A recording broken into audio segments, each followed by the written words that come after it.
Vous aimez faire un petit caf. Et mes yabs aussi, il y a des yabs. Hein. Et des malbars.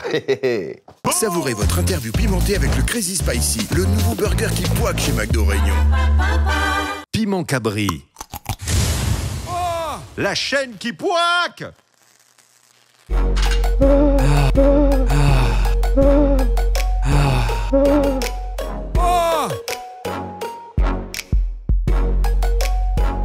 Je suis né le 14 juillet 1998 à Paris, dans le 12e arrondissement.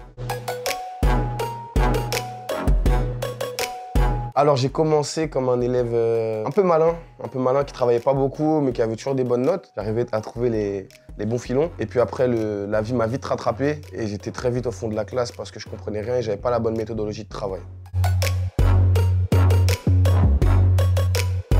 Les sports de combat m'ont attiré un petit peu par hasard au début. J'avais besoin de faire du sport, j'étais un peu rond, je savais pas trop quoi faire de ma vie. J'ai grandi dans un quartier et j'avais vraiment besoin de me défouler. Et c'est vrai qu'en discutant avec des amis, je me suis retrouvé dans une salle de sport. Et finalement, ça m'a fait du bien parce que j'avais vraiment besoin d'exprimer ma rage qui était en moi depuis tout petit et ça m'a sauvé la vie en réalité. Mon surnom Barbosa, moi je m'appelle Alexis de mon prénom, Nicolas de mon famille. Et c'est vrai que quand j'ai créé mon compte Instagram, tout était pris, donc c'était pas très original. J'avais besoin de trouver un surnom. J'étais fan d'un combattant qui s'appelle Edson Barbosa. Et voilà, j'ai mis Barbosa comme quelqu'un aurait mis Cristiano Ronaldo ou Messi ou peu importe. Ça m'a suivi toute ma vie, tout le monde m'appelle Barbo aujourd'hui.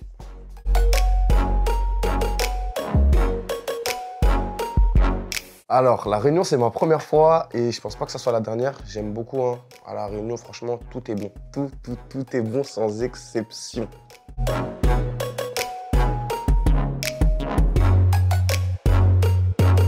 J'étais pas le seul. Tous ceux qui me connaissent personnellement dans mon cercle proche connaissent à quel point je travaille dur et à quel point je suis sérieux. Donc les autres y croyaient. Ceux qui m'ont découvert sur les médias ou les réseaux sociaux n'y croyaient pas. Et c'est pas un souci, ça me fait encore plus plaisir.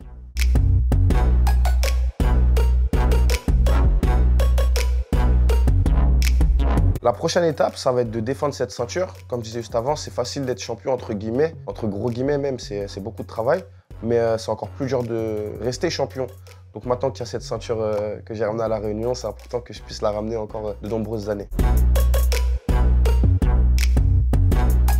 Alors ça, c'est une question intéressante. Est-ce que j'arrêterai de combattre avec une écharde dans le pied? En réalité, quand on vient du kickboxing, on a le droit de s'adresser à l'arbitre pour lui demander justement de retirer l'écharde. Et les règles en MMA, elles sont différentes justement, où on n'a pas le droit de parler à l'arbitre et les choses sont différentes. Donc en kickboxing, franchement, ouais, j'arrêterai, ou du moins je demanderai une pause à l'arbitre pour retirer l'écharde.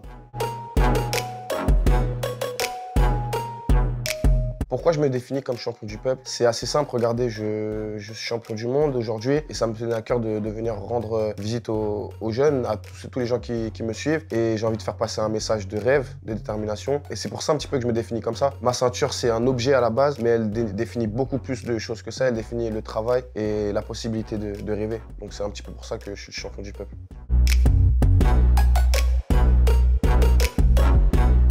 Alors ma famille, elle joue un rôle primordial. Vraiment déjà, dans un premier temps, c'est eux qui m'ont aidé à pouvoir croire en moi, dans le sens où ils m'ont accompagné aussi bien financièrement que mentalement. Je disais que j'étais le seul à y croire, mais je suis un menteur. En réalité, aussi, ils étaient là. Il n'y a aucun membre de ma famille qui a douté de moi. Et c'est vrai que quand tu as un entourage aussi sain et qui sont prêts à te faire garder les pieds sur terre, à te dire tes 4 vérités, forcément, ça peut te faire aller que plus loin à chaque fois. Je connais pas mal de combattants réunionnais, j'en connais énormément même, puisque même quand je combattais en savate boxe française depuis des années, depuis peut-être 2015-2016, j'ai rencontré énormément de combattants réunionnais et c'est eux qui m'ont donné aussi le goût à ce merveilleux pays. Si tu veux que je t'en cite certains, là c'est les plus récents, c'est Hassan Hamilcaro et Jérémy Payet qui sont vraiment, et Florent Kawashi aussi, qui sont des combattants très forts et très respectables et qui donnent plutôt exemple à la jeunesse. Après, il y a plein d'autres que j'ai envie de citer comme Edji Marimoutou, Johan Tri et il y en a tellement en réalité que je connais. Donc je suis même triste d'en oublier, mais je vous aime faire un petit caf. Et mes yabs aussi, il y a des yabs. Hein. Et des malbars.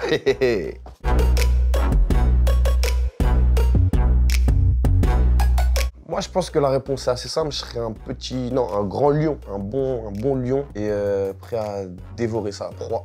Je pense que ça me correspond bien. C'est une usine à talents, mais un petit peu comme La Réunion, je dirais, dans le sens où c'est des talents qui ne sont pas exploités, c'est des talents qui sont un peu mis sur le côté, des talents qui ne savent même pas qu'ils sont eux-mêmes des talents. Et c'est pour ça que je suis le champion du peuple, je suis pour un petit peu essayer de réveiller les esprits. Et voilà, à moi tout seul, je pourrais pas changer le monde, ça c'est sûr et certain, j'en ai conscience. Mais cette ceinture symbolise beaucoup plus de choses qu'une simple ceinture, donc on va essayer de tirer tout le monde vers le haut.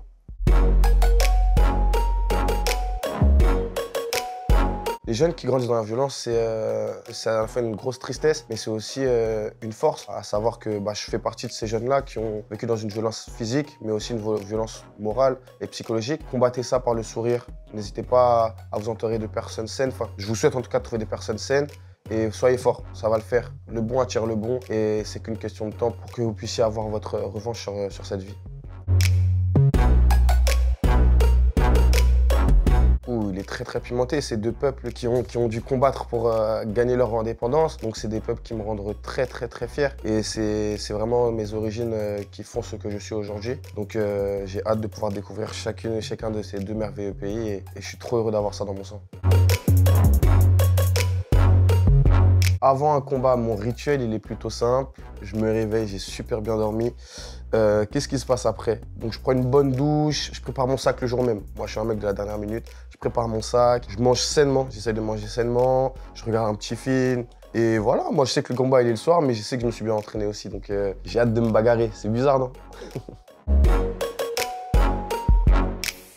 Alors, c'est deux tatouages qui me tiennent à cœur. Ça, c'est la date de naissance de ma maman. Pour moi, les tatouages, c'est vraiment superflu dans le sens où si on veut se rappeler quelque chose, on n'a pas forcément besoin de se le tatouer. Mais je trouvais ça joli et puis ça me fait plaisir en fait de pouvoir l'avoir tout le temps à mes côtés. Donc, tatouage de ma mère. Et ça, c'est un tatouage qui me tient encore plus à cœur. C'est une phrase que mon grand-père, paix à son âme, me disait tous les jours, matin, midi, soir. Ça vient du Cid de Corneille. À vaincre sans péril, on triomphe sans gloire. Et je trouve que cette phrase-là, elle me reflète à 100%. Donc, c'est vraiment une fierté. Et j'aime bien attiser la curiosité sur ce tatouage quand... En fait, le faire lire aux gens et je sais qu'il a un impact bien plus important que ce qu'on peut penser.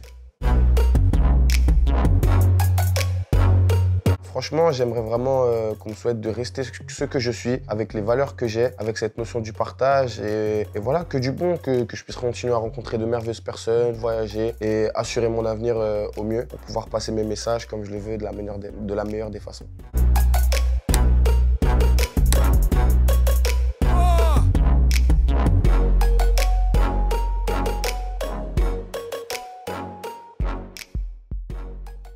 C'était l'interview pimentée avec le Crazy Spicy, le burger qui poique de McDo Réunion.